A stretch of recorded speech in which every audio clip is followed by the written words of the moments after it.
Kisah nyata horor pesugihan korban PHK pabrik sang anak mendengar suara-suara aneh. Di sebuah kampung kecil yang terletak di pinggiran kota, terdapat sebuah rumah sederhana yang dihuni oleh Pak Eko bersama keluarganya. Pak Eko berusia 39 tahun, dengan wajah yang penuh kerutan akibat beban pikiran dan kerja kerasnya. Ia dikenal sebagai sosok yang penyayang, selalu berusaha memberikan yang terbaik untuk keluarganya. Bersama istrinya, Bu Tina, mereka telah menjalani kehidupan rumah tangga selama hampir 16 tahun. Keduanya memiliki 4 orang anak yang menjadi sumber kebahagiaan sekaligus tanggung jawab yang berat. Bagi Pak Eko, setiap hari dimulai dengan rutinitas yang sama. Ia bangun pagi-pagi sebelum matahari terbit, merasakan dinginnya udara pagi yang menyentuh kulitnya. Dengan langkah pelan, ia menuju dapur, tempat Bu Tina sudah menyiapkan sarapan sederhana. Aroma nasi hangat dan sambal terasi yang pedas menguar, menggugah selera. Walaupun makanan yang mereka miliki tidak mewah, kehangatan dan kebersamaan dalam keluarga membuat suasana menjadi nyaman. Setelah sarapan, Pak Eko mencium kening Bu Tina dan anak-anaknya sebelum berangkat kerja. Ia pergi dengan sepeda tua yang sudah banyak mengalami kerusakan, namun tetap setia membawanya ke tempat kerja. Pak Eko bekerja di sebuah pabrik yang memproduksi barang-barang konsumsi. Di sana, ia menjalani hari-harinya dengan penuh dedikasi, meskipun gaji yang didapat tidak pernah mencukupi kebutuhan keluarga. Namun, ia tidak pernah mengeluh, karena bagi Pak Eko, keluarga adalah segalanya. Kehidupan mereka terlihat sederhana, namun di balik kesederhanaan itu terdapat cinta yang mendalam. Pak Eko dan Bu Tina selalu berusaha mengajarkan nilai-nilai kemandirian kepada anak-anak mereka. Mereka sering mengajak anak-anak untuk membantu di rumah, seperti mencuci piring atau menyapu halaman. Hal ini bukan hanya untuk meringankan beban, tetapi juga untuk membentuk karakter dan tanggung jawab pada diri anak-anak. Namun, segalanya berubah drastis ketika Pak Eko menerima kabar bahwa ia di-PHK dari pekerjaannya. Awalnya, ia tidak percaya dengan apa yang didengar. Seharusnya, ia tidak termasuk dalam daftar pekerja yang di-PHK, tetapi keputusan perusahaan yang sulit membuatnya terpaksa menerima kenyataan pahit tersebut. Saat pulang ke rumah, hatinya berat. Ia tahu, dengan kehilangan pekerjaan, kehidupan keluarganya akan sangat terpengaruh. Keadaan semakin sulit ketika Bu Tina, yang sebelumnya hanya mengurus rumah tangga, merasa perlu untuk berkontribusi lebih. Dengan uang pesangon yang diterima Pak Eko, Bu Tina memutuskan untuk membuka usaha warung Tegal kecil di depan rumah. Ia berharap usaha ini bisa membantu perekonomian mereka, terutama ketika ia baru saja hamil anak keempat. Dengan semangat dan harapan, Bu Tina mulai menata warungnya. Warung yang dibuka Bu Tina tidak terlalu besar, hanya cukup untuk melayani tetangga dan warga sekitar. Ia menjual berbagai jenis makanan sederhana, seperti nasi goreng, mie instan, dan aneka gorengan. Pada awalnya, usaha ini berjalan lancar. Tetangga dan teman-teman dekat mereka mendukung dengan membeli makanan di warung. Keluarga mereka merasakan kebahagiaan kecil ketika pendapatan dari warung mulai masuk. Namun, seiring berjalannya waktu, tantangan baru muncul. Beberapa warga di sekitar pun ikut membuka usaha serupa.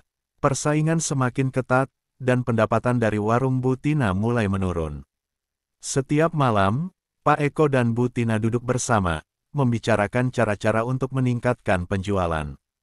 Mereka berbagi cerita sambil menikmati secangkir teh hangat, tetapi di balik senyum mereka, terdapat kecemasan yang mendalam. Malam demi malam, Pak Eko terbangun di tengah malam, memikirkan bagaimana cara untuk menyelamatkan keluarganya dari kesulitan. Dalam benaknya, ia merasa terjebak dalam situasi yang tidak ada jalan keluarnya. Ia merindukan masa-masa ketika hidup mereka terasa lebih mudah, saat semua yang mereka usahakan berbuah manis. Kini, harapan itu seolah sirna, dan Pak Eko merasa semakin tertekan. Di tengah keresahan tersebut, Pak Eko mulai mendengar bisikan di telinganya tentang dukun yang bisa memberikan jalan keluar. Meskipun ia tahu bahwa cara tersebut berisiko, dalam keadaan terdesak, ia mulai mempertimbangkan semua kemungkinan. Keluarganya adalah prioritas utama, dan ia tidak ingin melihat Butina dan anak-anaknya menderita lebih lama. Ketika melihat Butina bekerja keras di warung, Pak Eko merasa bersalah. Ia ingin menjadi sosok yang kuat dan dapat diandalkan, tetapi kondisi yang terus memburuk membuatnya merasa tidak berdaya. Rasa cintanya kepada keluarga mendorongnya untuk mencari solusi, meskipun jalan yang diambil mungkin tidak akan mudah.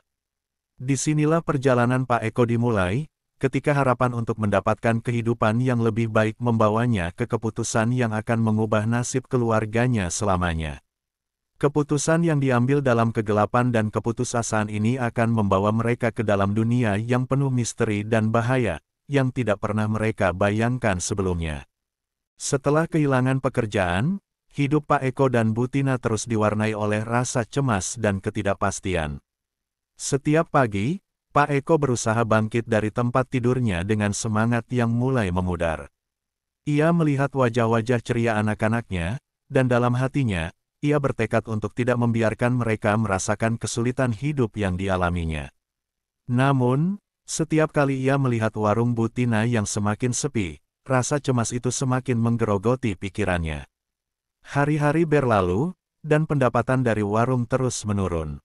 Butina berusaha keras untuk menarik pelanggan dengan menambah variasi menu, tetapi semua usaha itu tampak sia-sia.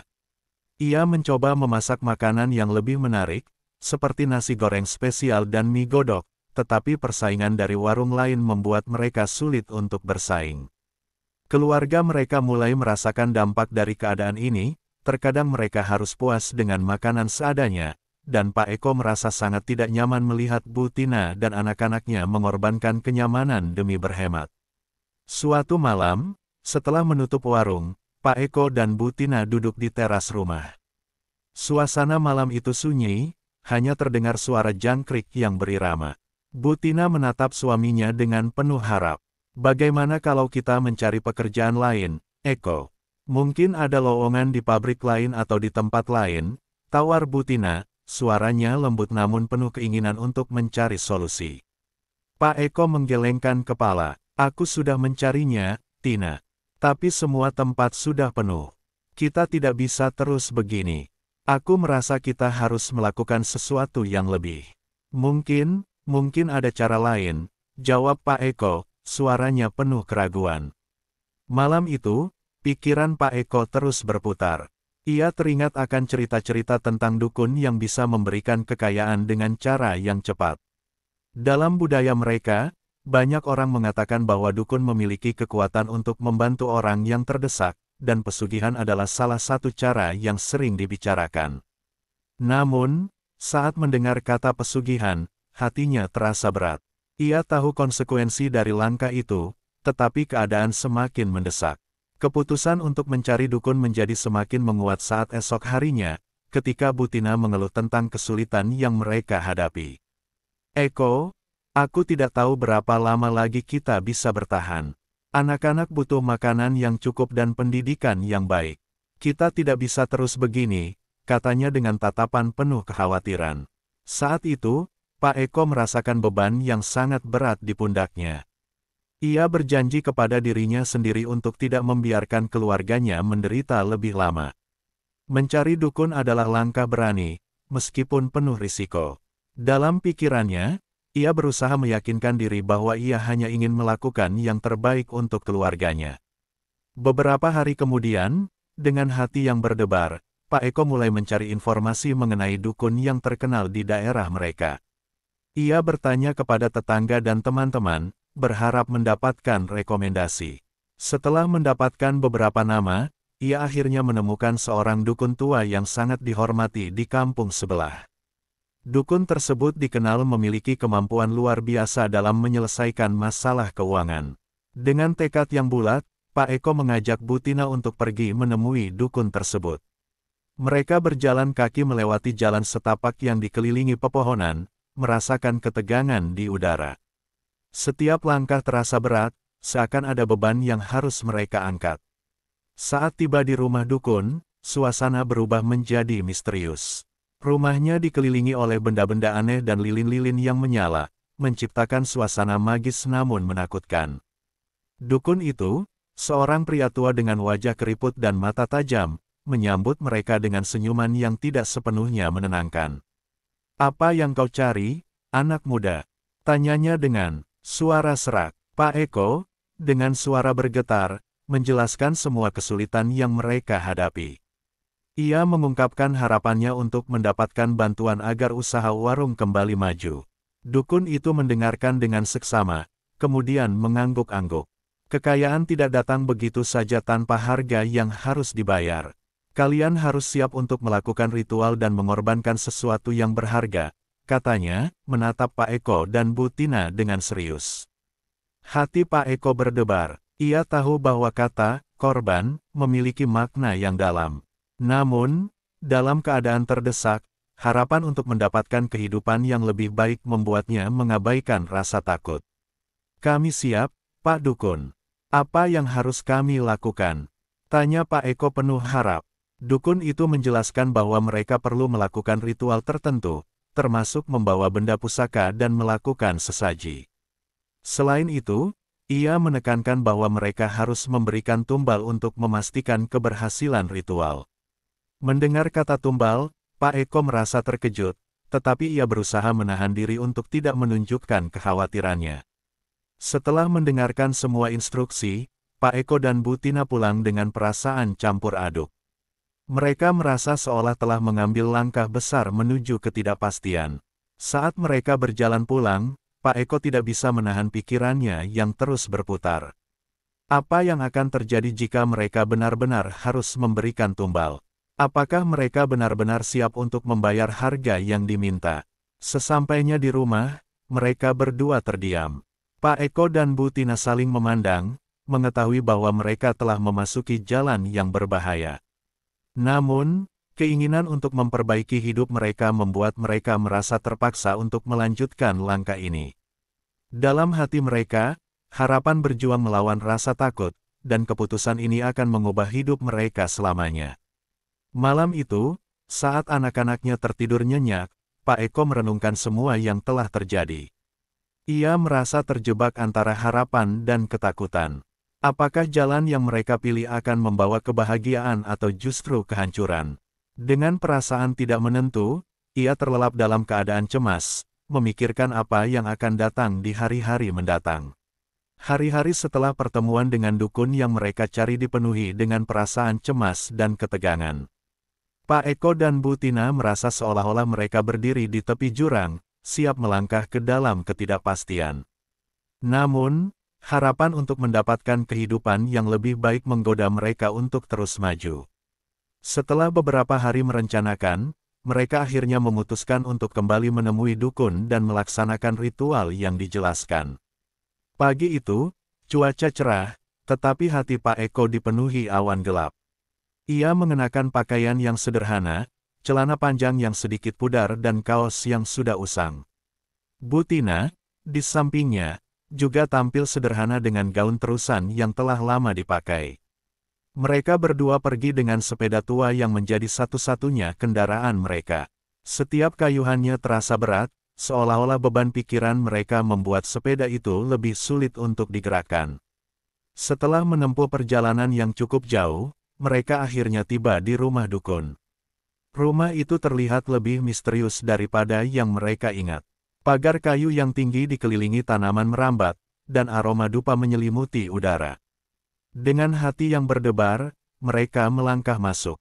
Dukun itu sudah menunggu di dalam, duduk di kursi kayu yang berukir rumit, dikelilingi oleh berbagai benda pusaka dan lilin-lilin yang menyala. Pak Eko menatap dukun dengan penuh harap. "Kami sudah datang, Pak Dukun. Kami siap untuk melakukan ritual," ujarnya, suaranya bergetar. Dukun itu mengangguk, senyumnya menyiratkan pemahaman akan ketegangan yang mereka rasakan. "Baiklah, anak muda, untuk memulai ritual ini, kalian harus membawa beberapa benda yang diperlukan. Ini adalah langkah pertama menuju kekayaan yang kalian inginkan," ujarnya sambil menunjukkan selembar kertas yang berisi daftar benda yang mereka perlukan. Daftar itu mencakup berbagai sesaji, termasuk nasi kuning, ayam utuh, dan bunga-bunga tertentu. Selain itu, dukun juga meminta mereka untuk membawa barang pusaka dari keluarga, seperti keris atau benda yang memiliki makna khusus. Pak Eko dan Bu Tina merasa terkejut, tetapi mereka tahu bahwa ini adalah bagian dari proses yang harus dijalani. Setelah mengumpulkan semua benda yang diminta, mereka kembali ke rumah dukun dengan penuh rasa cemas. Dukun mempersilakan mereka untuk duduk dan mulai menjelaskan langkah-langkah ritual dengan lebih rinci. Ritual ini harus dilakukan pada malam hari, saat bulan purnama. Kalian harus memanggil energi positif dan mengusir energi negatif. Pastikan semua benda yang kalian bawa berada dalam keadaan bersih, katanya dengan nada serius. Mendengar penjelasan itu, Pak Eko merasa semakin tertekan. Ia membayangkan betapa rumitnya proses ini, tetapi harapan untuk mendapatkan kekayaan mengalahkan rasa takut yang menggerogoti jiwanya. Apa yang harus kami lakukan setelah itu, Pak Dukun? Tanya Bu Tina, suaranya lembut namun tegas. Setelah semua benda siap, kalian harus melakukan pemujaan. Jangan lupa, tumbal adalah bagian yang terpenting. Tanpa tumbal, ritual ini tidak akan berjalan dengan baik, jawab dukun, menatap mereka dalam-dalam. Sekali lagi, kata tumbal, membuat hati Pak Eko bergetar. Ia tahu bahwa untuk mendapatkan kekayaan, mereka harus memberikan sesuatu yang berharga. Namun, saat itu, ia berusaha menepis pikiran negatif dan fokus pada tujuan mereka. Kami akan melakukannya, Pak Dukun, jawab Pak Eko, suaranya penuh tekad. Malam yang ditentukan akhirnya tiba. Dalam suasana tegang, Pak Eko dan Bu Tina mempersiapkan semua yang diperlukan. Mereka mengatur meja altar di halaman belakang rumah, dikelilingi oleh lilin-lilin yang menyala, menciptakan suasana magis. Semua benda yang diminta dukun sudah disiapkan, nasi kuning, ayam utuh, dan bunga-bunga segar. Mereka mengatur benda-benda pusaka milik keluarga dengan hati-hati, berharap energi positif akan mengalir. Ketika malam semakin gelap, bulan purnama muncul di langit, cahayanya menerangi halaman rumah. Pak Eko dan Bu Tina berdiri di depan altar, saling menggenggam tangan. Dengan napas yang dalam, mereka mengucapkan doa yang diajarkan dukun, meminta kepada kekuatan yang lebih tinggi untuk membantu mereka.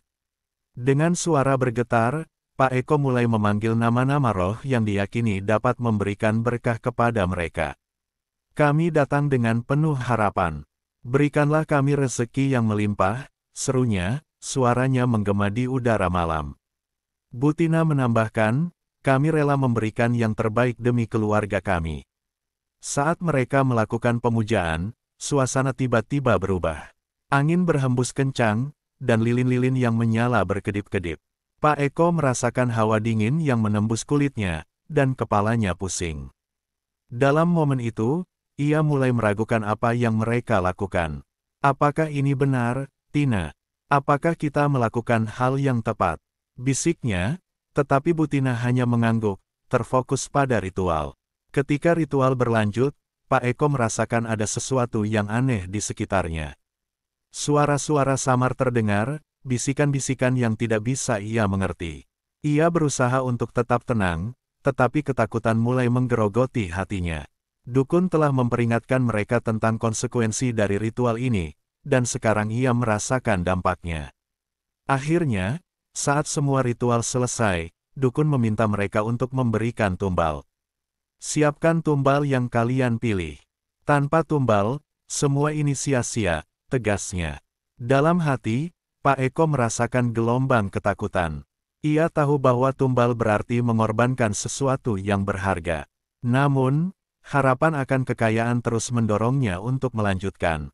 Setelah beberapa saat berdebat dalam hati, Pak Eko dan Bu Tina memutuskan untuk menawarkan sesuatu yang bernilai, tetapi tidak akan membahayakan anak-anak mereka.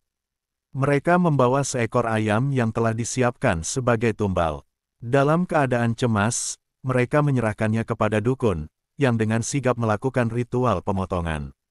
Saat dukun mengucapkan mantra, Pak Eko merasakan getaran aneh di udara. Semua yang terjadi terasa surreal, seolah mereka terjebak dalam dunia yang tidak nyata. Setelah proses selesai, dukun menatap mereka dengan serius. Kini, kalian harus menunggu. Kekayaan akan datang, tetapi ingatlah, segala sesuatu ada harganya. Dengan perasaan campur aduk, Pak Eko dan Bu Tina pulang ke rumah. Mereka tahu bahwa hidup mereka telah berubah selamanya. Ketika menatap anak-anak mereka yang tertidur nyenyak, Pak Eko merasa berat di hatinya. Ia tidak bisa melupakan apa yang baru saja mereka lakukan.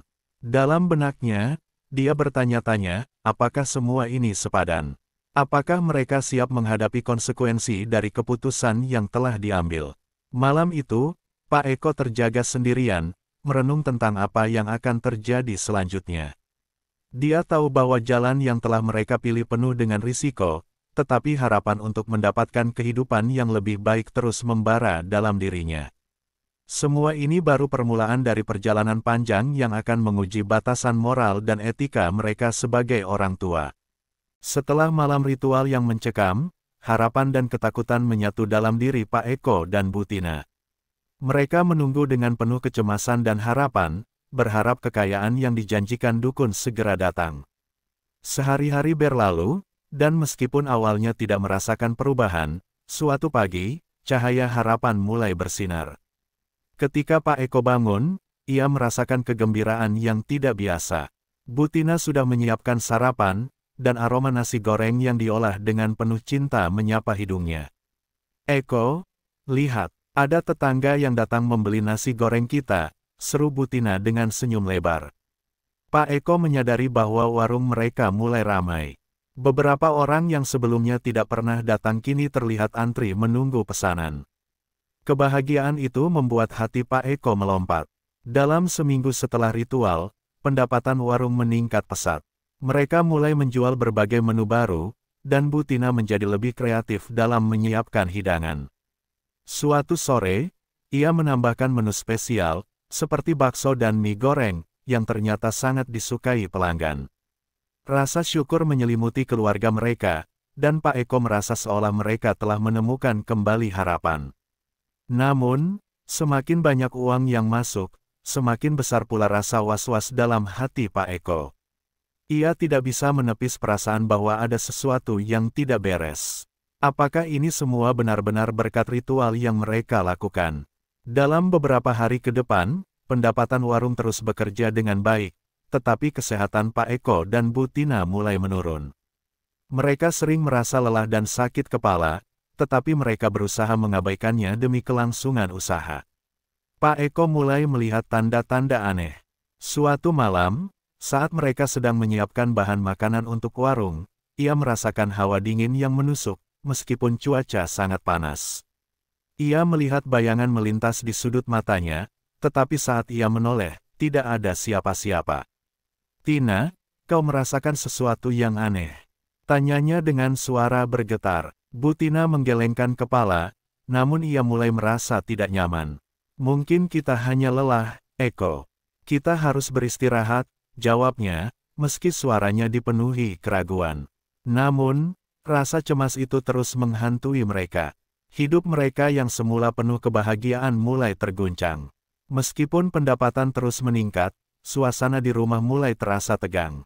Anak-anak mereka, yang semula ceria, kini sering melihat kedua orang tua mereka dengan tatapan khawatir. Mereka merasakan ketegangan yang menyelimuti rumah. Pak Eko dan Bu Tina berusaha keras untuk tetap tegar, tetapi dengan setiap sen yang mereka dapatkan, rasa takut semakin menggerogoti hati mereka. Di tengah semua itu, hubungan Pak Eko dan Bu Tina mulai merenggang. Mereka jarang berbicara, dan saat berbicara, sering terjadi salah paham.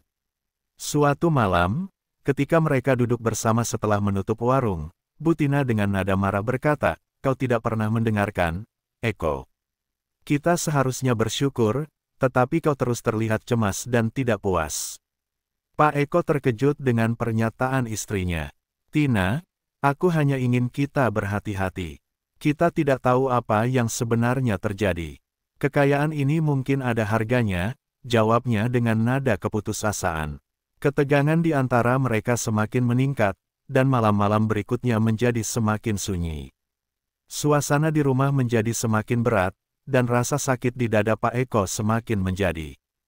Ia berpikir tentang tumbal yang telah mereka berikan, dan bagaimana itu bisa berimbas pada kesehatan dan kebahagiaan keluarganya. Di sisi lain, warung mereka semakin ramai. Berita tentang makanan lezat Butina menyebar dengan cepat di kalangan warga sekitar. Mereka mulai mendapatkan pelanggan tetap, dan keadaan finansial mereka berangsur membaik. Namun, meskipun pendapatan meningkat, Pak Eko merasa bahwa kebahagiaan yang mereka rasakan tidak utuh. Suatu sore, ketika sedang mengantarkan pesanan kepada pelanggan, Pak Eko bertemu dengan seorang tetangga yang bernama Pak Joko. "Eko, kau terlihat lebih baik. Warungmu ramai sekali ya?" tanya Pak Joko. "Ya, terima kasih, Pak Joko. Kami berusaha keras," jawab Pak Eko, berusaha menunjukkan senyum meskipun hatinya ragu. Pak Joko lalu berkata, "Kau tahu, banyak orang bilang kalau keberuntunganmu datang dari dukun yang kau temui. Apa kau tidak merasa ada yang aneh dengan itu?" Kata-kata Pak Joko menggugah pemikiran Pak Eko. Apakah keberuntungan ini benar-benar datang dari ritual yang mereka lakukan? Apa yang sebenarnya terjadi di balik semua ini? Ia merasa terjebak dalam dilema antara bersyukur dan merasa bersalah. Ia mulai mencari cara untuk memahami apa yang sebenarnya terjadi. Keesokan harinya, ketika Butina sedang memasak di dapur, Pak Eko memutuskan untuk pergi ke rumah dukun lagi. Ia merasa perlu untuk mengetahui lebih lanjut tentang apa yang terjadi. Dengan langkah yang mantap, ia berangkat dengan niat yang jelas di benaknya. Setibanya di rumah dukun, suasana terasa sama, penuh misteri dan aura magis. Dukun itu menyambutnya dengan senyuman, tetapi ada ketidakpastian di matanya. "Apa yang kau cari, anak muda?" tanyanya, suaranya dalam dan tenang. Eko merasakan hal aneh setelah ritual terakhir. "Kami mendapatkan kekayaan, tetapi kesehatan kami menurun. Aku ingin tahu apa yang terjadi," jawab Pak Eko, suaranya penuh ketegangan. Dukun itu mengangguk sambil mengamati Pak Eko dengan tajam. "Setiap kekayaan memiliki konsekuensinya. Kau memberikan tumbal, dan itu datang dengan harga. Kesehatanmu mungkin terpengaruh oleh energi yang tidak seimbang. Kau harus berhati-hati," jelasnya. Kata-kata dukun itu seperti petir menyambar. Pak Eko merasa tercekik oleh ketakutan. "Apa yang harus kami lakukan? Bagaimana agar kami bisa kembali ke jalur yang benar?" tanyanya, penuh harap. "Kau harus melakukan ritual pembersihan. Kembalikan keseimbangan dalam hidupmu. Hentikan semua ritual yang kau lakukan, dan bersihkan semua energi negatif," jawab dukun. "Hanya dengan cara itu, kau bisa mendapatkan kembali kesehatan dan kebahagiaan." Kembali ke rumah, Pak Eko merasa bingung. Ia tahu bahwa mereka harus menghentikan semua ini, tetapi Butina sangat terikat pada kekayaan yang mereka dapatkan. Ia memikirkan anak-anak mereka, bagaimana mereka kini dapat menikmati hidup dengan lebih baik. Namun, di sisi lain, ia tidak bisa membiarkan kesehatan keluarga mereka terancam. Saat malam tiba, Pak Eko dan Butina duduk di teras rumah. Ia mengumpulkan keberanian untuk berbicara. "Tina, aku merasa kita harus menghentikan semua ini. Dukun mengatakan bahwa kita harus melakukan ritual pembersihan," ucapnya, berusaha meluapkan semua kecemasan yang terpendam. Butina menatapnya dengan tajam. "Tapi Eko, kita baru saja mendapatkan semua ini. Kita tidak bisa begitu saja melepaskan semuanya. Apa kau tidak ingin anak-anak kita memiliki kehidupan yang lebih baik?" jawabnya, suaranya penuh emosi. Mendengar itu, Pak Eko merasa hatinya tertekan. "Aku juga ingin yang terbaik untuk mereka, tetapi kita tidak bisa mengorbankan kesehatan dan kebahagiaan kita. Kita harus kembali ke jalan yang benar," tegasnya. Keduanya terdiam, suasana tegang menyelimuti mereka. Dalam hati Pak Eko, ia berharap agar mereka bisa menemukan jalan tengah.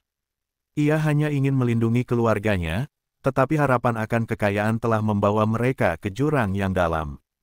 Malam itu, mereka terbaring dalam keheningan, memikirkan apa yang akan mereka lakukan selanjutnya. Pak Eko merasakan gelombang penyesalan dan kekhawatiran.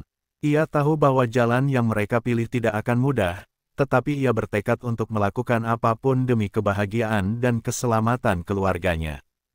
Kekayaan yang datang ternyata membawa lebih banyak pertanyaan daripada jawaban, dan Pak Eko harus memutuskan apakah mereka akan terus melanjutkan jalan ini atau kembali ke cara hidup yang lebih sederhana, namun penuh ketenangan. Saat bulan purnama bersinar di luar, harapan dan ketakutan berkelindan dalam pikirannya, menunggu keputusan yang akan mengubah hidup mereka selamanya. Setelah malam yang penuh ketegangan dan diskusi yang sulit, Pak Eko dan Bu Tina tahu bahwa keputusan besar harus diambil.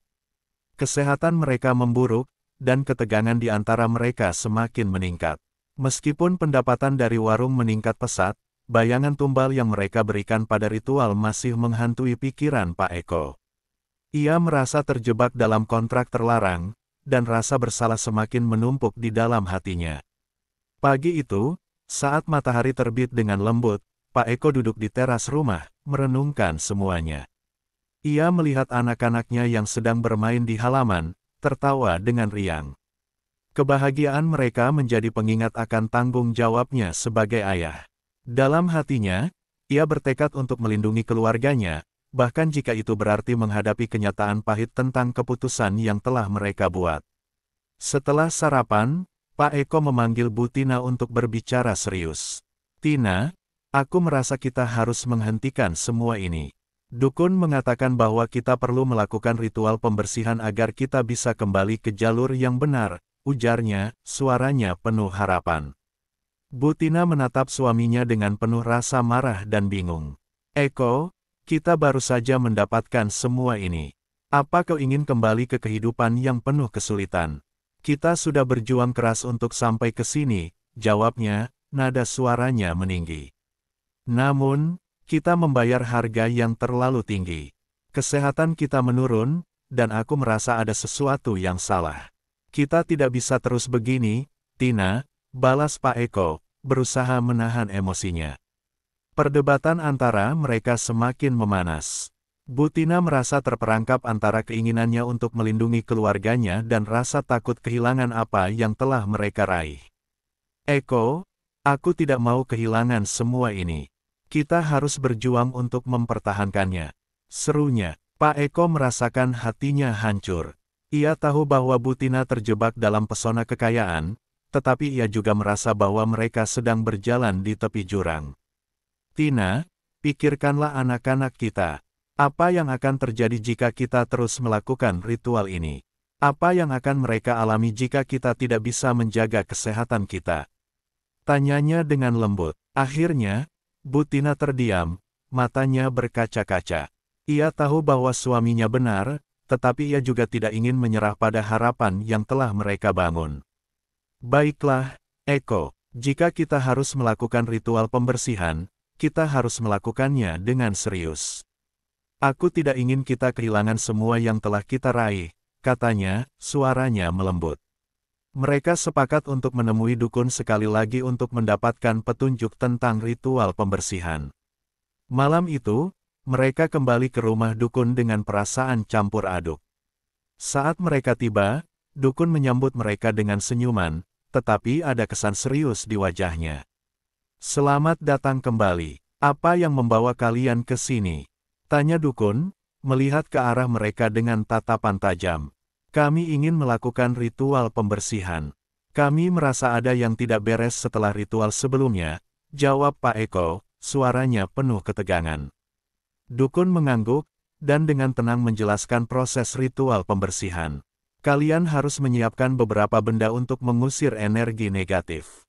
Selain itu, kalian akan membutuhkan air suci dan lilin putih.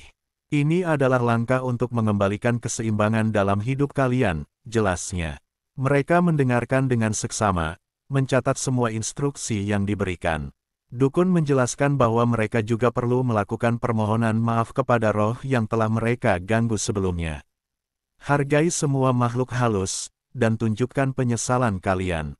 Ini adalah kunci untuk mengembalikan keseimbangan," tambahnya.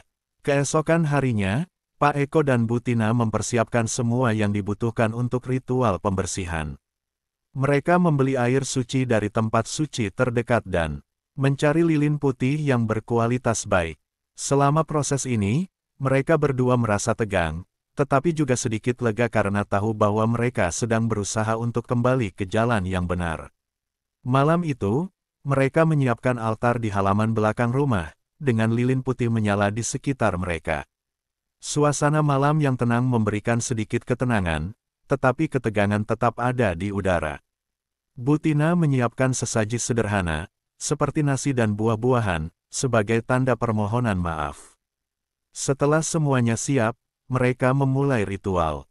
Pak Eko berdiri di depan altar, merasakan hawa dingin yang menusuk tulang. Ia mengingat semua yang telah terjadi, dari saat mereka pertama kali mendatangi dukun hingga saat ini. Dengan napas dalam-dalam, ia mulai mengucapkan doa permohonan maaf kepada roh yang telah mereka ganggu. Tuhan dan semua makhluk halus, kami datang dengan rasa penyesalan. Kami menyakiti kalian dengan tindakan kami, dan kami ingin kembali ke jalan yang benar.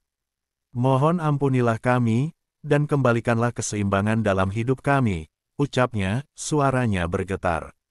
Butina berdiri di sampingnya, menambahkan, kami berjanji untuk tidak lagi melakukan ritual yang tidak kami pahami. Kami hanya ingin keluarga kami bahagia dan sehat. Saat mereka melanjutkan ritual, suasana tiba-tiba berubah. Angin berhembus kencang, dan lilin-lilin bergetar di sekeliling mereka. Pak Eko merasakan ketegangan yang meningkat, dan seolah ada sesuatu yang menjawab permohonan mereka. Di tengah kesunyian, ia mendengar suara lembut berbisik, tunjukkan penyesalanmu dengan sungguh-sungguh.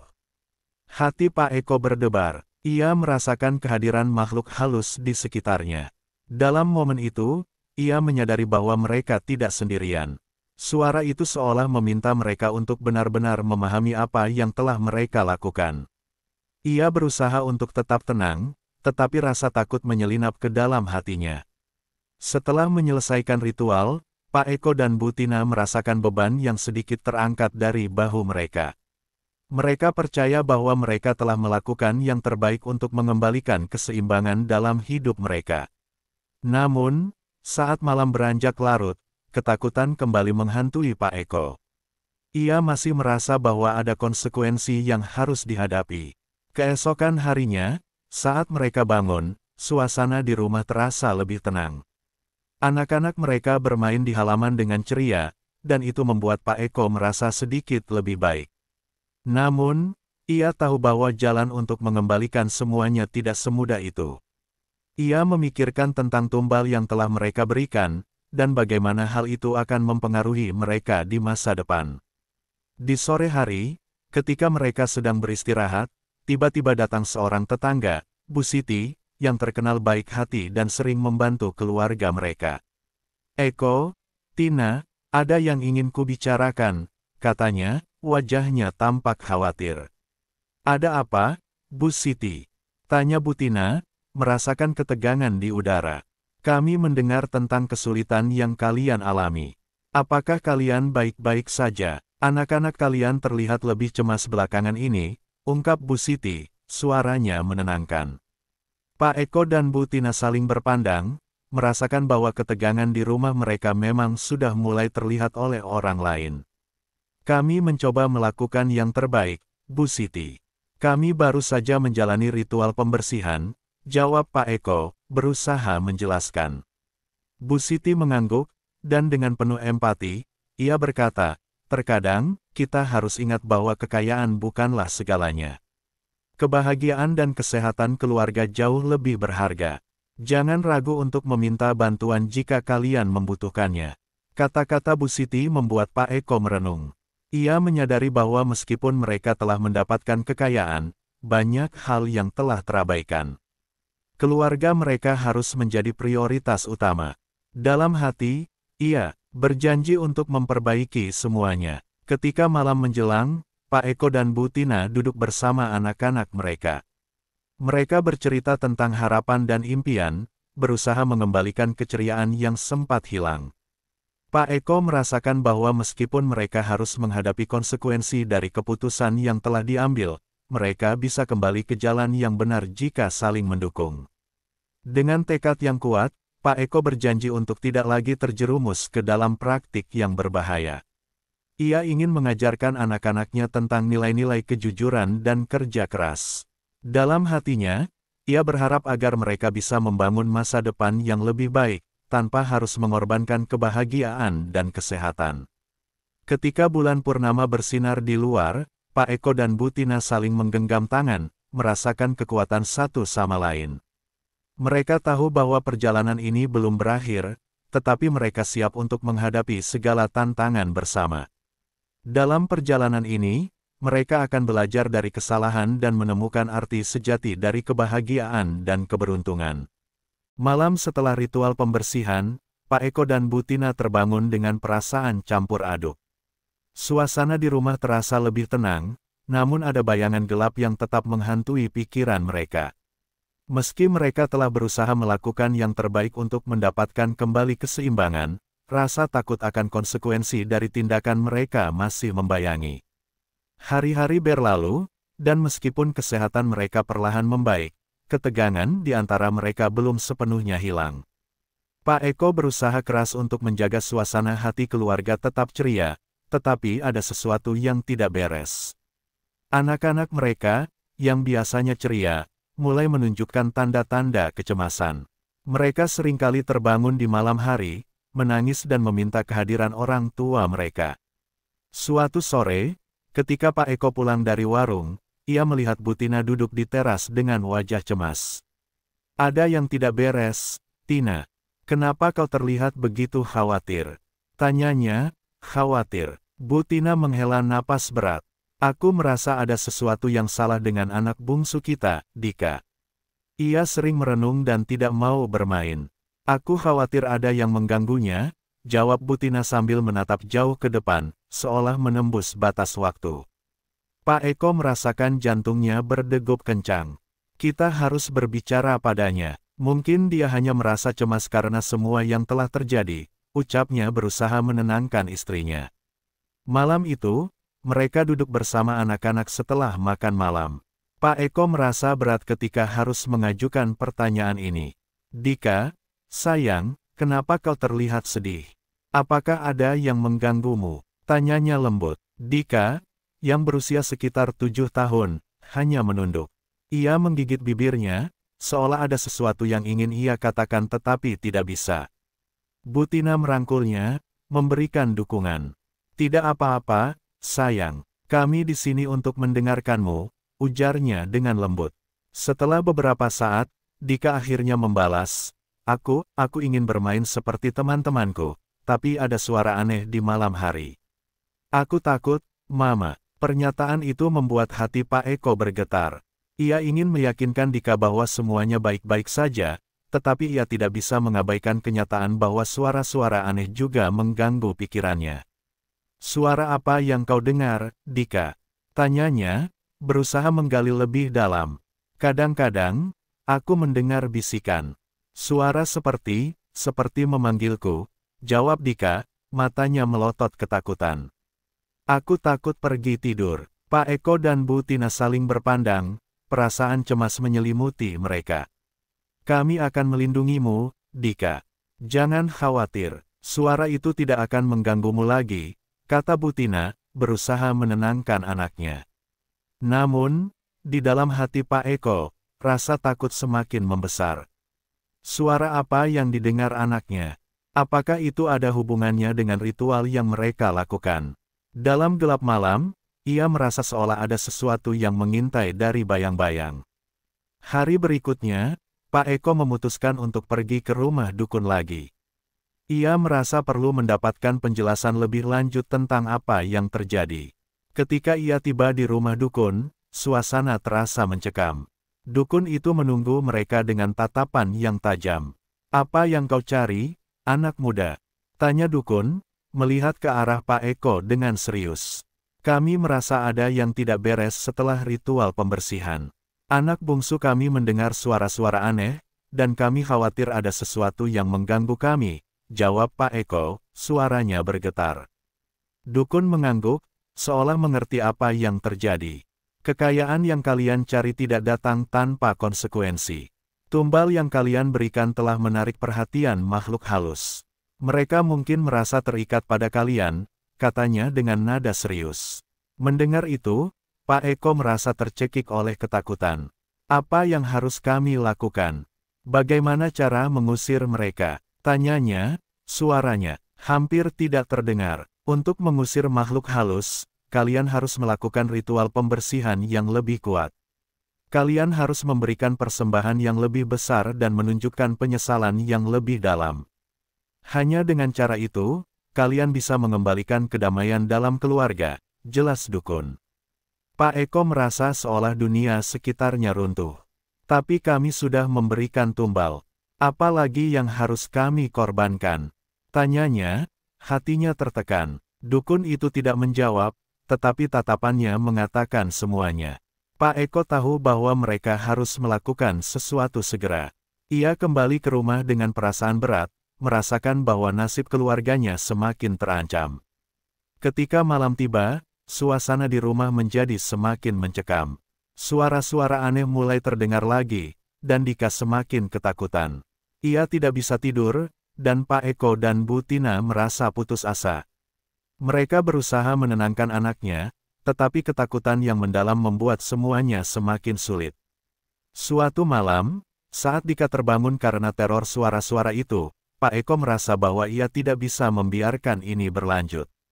Ia bertekad untuk melakukan ritual pembersihan yang dijelaskan dukun, meskipun ia tahu bahwa itu berarti mereka harus mengorbankan sesuatu yang lebih besar. Setelah berdiskusi dengan Bu Tina, mereka sepakat untuk melakukan ritual tersebut. Mereka mengumpulkan semua yang diperlukan dan mengatur altar di halaman belakang. Dengan napas dalam-dalam, mereka mulai memanggil makhluk halus, meminta maaf dan penyesalan. Namun, saat mereka melakukan ritual, suasana menjadi semakin aneh. Tiba-tiba, Dika berlari keluar, terjatuh dan menangis ketakutan. "Mama, Papa, ada sesuatu yang datang," teriaknya. Pak Eko merasa jantungnya hampir berhenti. Ia berlari ke arah Dika, tetapi saat ia sampai, bayangan hitam melintas di depan matanya.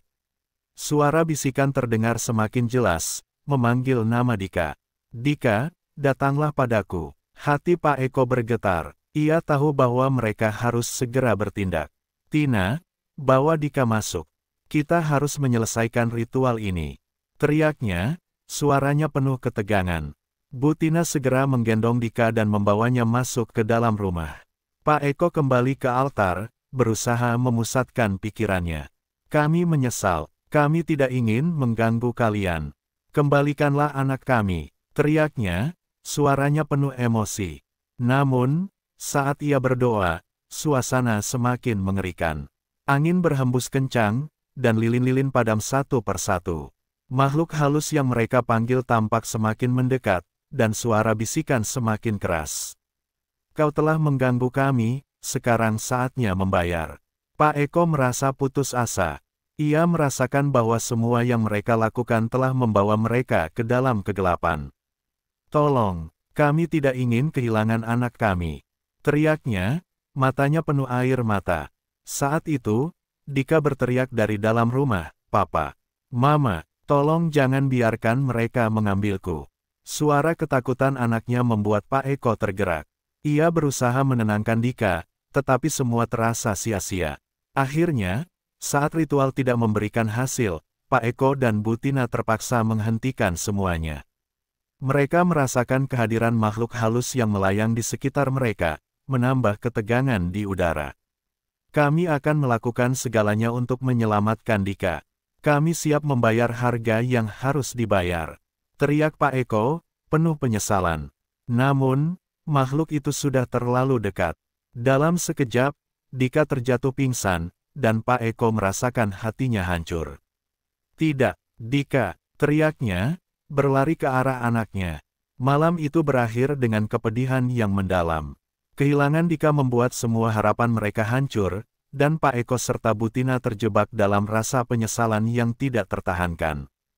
Mereka telah berusaha untuk mendapatkan kekayaan, tetapi apa yang mereka dapatkan hanyalah kehilangan dan kesedihan. Dengan air mata yang mengalir, Pak Eko berjanji kepada dirinya sendiri bahwa mereka tidak akan pernah lagi terjerumus ke dalam dunia gelap yang telah mereka pilih.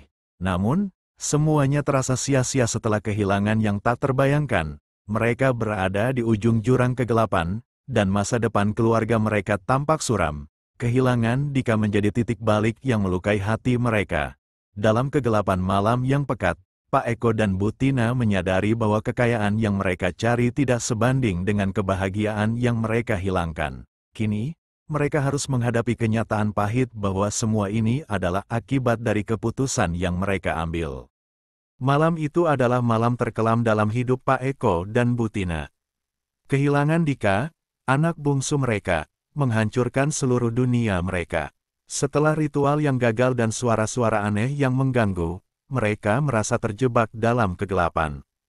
Suara tangisan Dika masih terngiang di telinga mereka, dan rasa penyesalan membanjiri hati mereka. Setelah kejadian itu, kehidupan mereka berubah drastis. Pak Eko dan Bu Tina berusaha untuk bertahan, tetapi kesedihan menghalangi mereka untuk bergerak maju. Mereka tidak pernah membayangkan bahwa pencarian kekayaan bisa menghancurkan keluarga mereka. Keluarga yang dulunya penuh tawa kini dipenuhi kesedihan dan rasa bersalah. Pak Eko sering terbangun di malam hari, teringat akan wajah Dika yang ceria. Ia merasa terjebak dalam siklus penyesalan. Setiap kali ia melihat anak-anaknya yang lain, hatinya terasa nyeri. Ia ingin melindungi mereka, tetapi rasa takut akan kehilangan lainnya terus menghantuinya. Suatu sore, Pak Eko memutuskan untuk pergi ke tempat dukun, berharap ada cara untuk mengembalikan Dika. Ia merasa putus asa, tetapi harapan untuk mendapatkan anaknya kembali terus membara. Ketika ia tiba di rumah dukun, suasana terasa lebih berat dari sebelumnya. Dukun itu menatapnya dengan mata yang penuh pengertian. "Aku datang untuk mencari cara mengembalikan Dika. Apa yang harus aku lakukan?" tanya Pak Eko, suaranya bergetar. Dukun menghela napas. "Kau harus memahami bahwa tidak ada cara untuk mengembalikan apa yang telah hilang. Setiap tindakan memiliki konsekuensi. Keseimbangan harus dipulihkan, dan itu tidak dapat dilakukan dengan cara yang instan," jelasnya. Pak Eko merasa hancur. "Tapi aku tidak bisa hidup tanpa dia. Kami harus melakukan sesuatu," teriaknya, air mata mengalir di pipinya. "Yang bisa kau lakukan adalah mengembalikan keseimbangan dalam hidupmu. Berhenti mencari kekayaan dengan cara yang salah. Fokus pada keluargamu dan cobalah untuk memperbaiki hubungan yang telah rusak. Hanya dengan cinta dan pengorbanan yang tulus, kau bisa menemukan jalan kembali," jawab dukun dengan tegas. Kata-kata tersebut membuat Pak Eko terdiam. Ia merenungkan semua yang telah terjadi. Mencari kekayaan telah membuatnya melupakan nilai-nilai keluarga yang sebenarnya. Tanpa sadar, ia telah mengorbankan hal yang paling berharga dalam hidupnya. Ia pulang dengan perasaan campur aduk, tetapi ada secercah harapan yang mulai tumbuh dalam dirinya. Sesampainya di rumah, Pak Eko dan Bu Tina duduk bersama di teras. Suasana malam yang tenang memberi mereka kesempatan untuk berbicara. "Tina, kita harus kembali ke jalan yang benar. Kita tidak bisa terus terjebak dalam kesedihan. Kita harus berusaha untuk memperbaiki semuanya," ucap Pak Eko, suaranya tegas. Bu Tina menatap suaminya dengan penuh rasa haru. "Aku juga merasa demikian, Eko. Kita harus belajar dari semua ini. Kita tidak bisa membiarkan Dika pergi tanpa arti. Kita harus menghargai apa yang kita miliki sekarang," katanya, suaranya penuh penyesalan. Malam itu, mereka membuat komitmen untuk saling mendukung satu sama lain dalam menghadapi rasa kehilangan. Mereka tahu bahwa perjalanan ini tidak akan mudah, tetapi mereka siap untuk berjuang bersama. Mereka mulai berbicara dengan anak-anak mereka yang lain, menjelaskan situasi yang mereka hadapi dan mengajak mereka untuk saling mendukung. Hari-hari berikutnya, Pak Eko dan Bu Tina mencoba untuk memperbaiki warung mereka dan meningkatkan kualitas makanan yang dijual. Mereka berusaha untuk menemukan kembali semangat kerja keras yang pernah mereka miliki. Setiap hari, mereka mengajak anak-anak untuk membantu di warung dan memberikan contoh tentang nilai kerja keras dan kejujuran. Mereka juga mulai terlibat lebih dalam kegiatan sosial di kampung. Mereka menyumbangkan makanan kepada tetangga yang membutuhkan dan membantu anak-anak lain dalam belajar. Dalam proses ini, mereka mulai merasakan kembali kebahagiaan yang telah hilang. Keluarga mereka menjadi lebih dekat, dan mereka belajar untuk saling mendengarkan dan mendukung. Suatu malam, saat mereka berkumpul di teras, Pak Eko merasakan bahwa meskipun kesedihan masih ada, mereka telah melangkah ke arah yang lebih baik. Kita mungkin tidak bisa mengubah apa yang telah terjadi, tetapi kita bisa belajar untuk menghargai setiap momen yang kita miliki sekarang, katanya, air mata mengalir di pipinya. Bu Tina mengangguk, meraih tangan Pak Eko. Kita akan terus berjuang untuk Dika. Dia akan selalu ada dalam hati kita, ujarnya, suaranya penuh keyakinan. Mereka memutuskan untuk mengadakan upacara kecil untuk mengenang Dika. Mereka mengundang keluarga dan tetangga, berbagi cerita indah tentang Dika dan bagaimana ia selalu membawa kebahagiaan ke dalam hidup mereka. Dalam upacara tersebut, mereka menyalakan lilin dan mengucapkan doa, berharap agar Dika tenang di tempatnya yang baru. Hari-hari berlalu, dan meskipun rasa kehilangan tetap ada, Pak Eko dan Bu Tina merasa lebih kuat. Mereka belajar untuk menghargai setiap momen bersama anak-anak mereka dan berusaha untuk menciptakan kenangan baru yang indah. Mereka menyadari bahwa cinta dan kebersamaan adalah kekayaan yang sebenarnya. Suatu hari, saat mereka sedang membersihkan warung, Bu Tina menemukan sebuah gambar yang digambar Dika sebelum ia pergi. Dalam gambar itu, Dika menggambarkan keluarganya, semuanya tersenyum dan bahagia. Melihat gambar itu, Pak Eko dan Bu Tina merasa terharu. Dia selalu ingin kita bahagia. Kita harus terus melanjutkan hidup dan membuatnya bangga, kata Pak Eko. Dengan tekad yang kuat, mereka melanjutkan perjalanan mereka. Mereka berusaha untuk tidak lagi terjebak dalam pencarian kekayaan yang semu. Sebaliknya, mereka berfokus pada kebahagiaan dan cinta yang nyata. Mereka belajar bahwa hidup bukan tentang seberapa banyak yang mereka miliki, tetapi tentang seberapa dalam mereka mencintai dan dihargai oleh orang-orang terkasih. Seiring berjalannya waktu, mereka mulai mendapatkan kembali kedamaian dalam hidup. Mereka menyadari bahwa meskipun kehilangan Dika adalah sebuah luka yang mendalam, mereka bisa terus melangkah dengan membawa kenangan dan cinta Dika di hati mereka. Akhirnya, Pak Eko dan Bu Tina menemukan jalan kembali ke kehidupan yang penuh makna. Mereka belajar untuk menempatkan keluarga sebagai prioritas utama dan memahami bahwa kekayaan sejati terletak pada cinta yang mereka miliki satu sama lain. Dengan cara itu, mereka berusaha untuk membangun kembali kebahagiaan yang telah hilang, selamanya menjaga kenangan Dika sebagai bintang penuntun dalam perjalanan hidup mereka.